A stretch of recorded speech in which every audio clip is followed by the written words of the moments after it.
कालिया योजना रे नुआ आवेदन प्रक्रिया है आरंभ। वर्तमान समय नुआ आवेदन कले नुआ चाषी भाई मानक मिल टंका।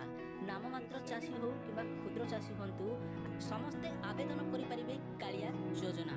तेरे कौन सब डॉक्यूमेंट आवश्यक और किपरि कालिया योजना रे नुआ अप्लाई करेंगे यही वीडियो रे जानिबा। सेथिबे वीडियो को शेष पर्यंत देखंतु ता सहित वीडियो को गोटे लाइक करंतु। कालिया योजना रे नुआ अप्लाई करने आपंकर मोबाइल जेकोसी ब्राउजर को ओपन करूँ। ओपन करापर आप सर्च करूँ कालिया योजना। मुझे सर्च करुँच सर्च कर दिंतु। सर्च करापर तल को स्क्रॉल करूँ। तल को स्क्रॉल करापर आप देखिपारे ओडिशा kalia.odisha.gov.in यही वेबसाइट को आप विजिट करूँ। विजिट करापर यही इंटरफेस हम एठार कालिया योजनार ऑफिशियल वेबसाइट को आप आसीजे।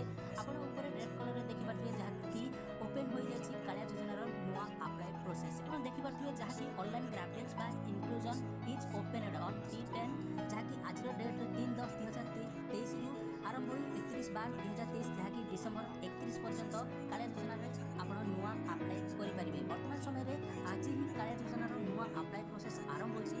कालिया योजना अप्लाई करेंगे। आप नूतन कर अप्लाई करेंगे। सहित ग्राफिक्स फॉर्म फिलअप करेंगे। से ऑनलाइन ग्राफिक्स एप्लिकेशन फॉर्म रही आप देखिपारे तापर सिंपल क्लिक करूँ। क्लिक करापर यही इंटरफेस हम देखिपारे जहाँकि प्रथम फिलिंग ग्राफिक्स रही।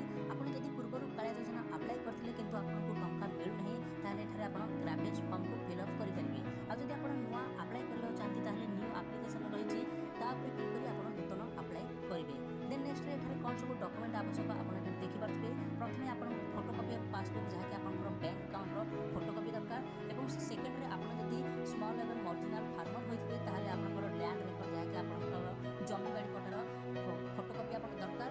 जदि आप लैंड लिस्ट लेवल जहाँकि आप भूमिहीन चाषी होते हैं आपंकर मनरेगा कार्ड थी से कार्ड कॉपी दरकार। सहित आप आधार कार्ड और आपंकर राशन कार्ड दरकार। देन नेक्स्ट आप तले देखिपारे ई-केवाईसी इन कालिया पोर्टाल जहाँकि कालिया योजना अप्लाई करने आपको ई-केवाईसी करा पड़ो। ई-केवाईसी आपंकर आधार कार्ड सहित आपंकर मोबाइल नंबर निहाती लिंक थी जरूरी। सिंपल आप कालिया योजना नुआ अप्लाई करने देखिपारे प्रोसीड रही क्लिक करेंगे। प्रोसीड पर क्लिक करापर नेक्स्ट यही इंटरफेस हम एठारे आपंकर आधार कार्ड नंबर सहित राशन कार्ड नंबर इंटर कर शो पर क्लिक करेंगे। देन नेक्स्ट बहुत सारा प्रोसेस आसो जहाँकि आपको फिलअप करने पड़ो।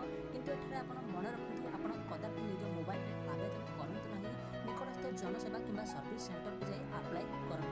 कारण आप जहाँ भी निजर डॉक्यूमेंट जेपरिक आधार कार्ड हो लैंड रेकर्ड हो राशन कार्ड हो यही सबको आप अपडेट करेंगे जहाँकि अपलोड करेंगे आपको क्लीयरली विजिबल होगा आवश्यक। जदि आप मोबाइल में अपडेट करती ताहले विजिबल जदि न हुए ताहले आपनकर फॉर्म को रिजेक्ट करा जाय पारे। तेणु आप निहात रूपे निकटस्थ जनसेवा केंद्र को जाई ही आपनकर कालिया योजना को अप्लाई करंतु। तो फ्रेंड्स यह थिला आज अपडेट। जदि वीडियो भल लगी